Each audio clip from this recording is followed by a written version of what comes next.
First at the half hour, a Prichard mother recovering tonight after being grazed by a bullet. This is while she was sleeping in her bed with her children. This happened on Clark Avenue. Several bullets just ripping through the house.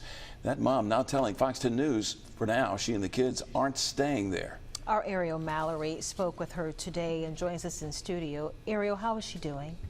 Yeah, Lanice, Tynesha Willis had just gotten out of the hospital for a checkup when we spoke earlier. And while she says she's doing good, this whole situation has traumatized not only her, but her kids as well.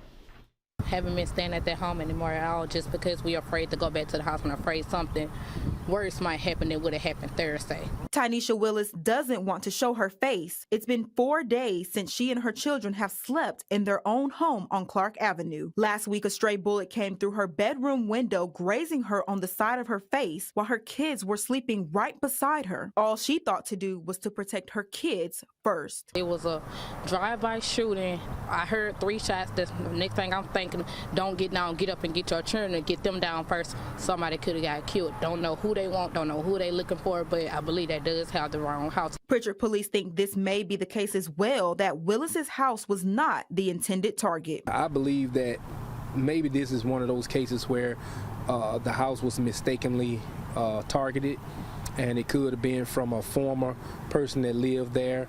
I always tell people a bullet doesn't have a name, so therefore when she was grazed by this bullet, it was just an act of God that she wasn't killed, or her kids. While she's thankful they are all safe, Willis says the emotional trauma from the shooting is affecting her kids. The 3-year-old, I'm trying to get him some type of help because I believe it traumatized him. That's the only thing he keep hearing. If I go over somebody's house, he say, "Mom, I'm going to hear gunshots."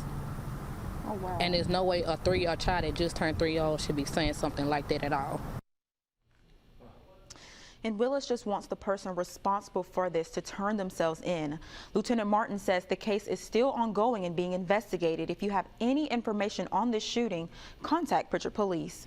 Live in the studio, Ariel Mallory, Fox 10 News.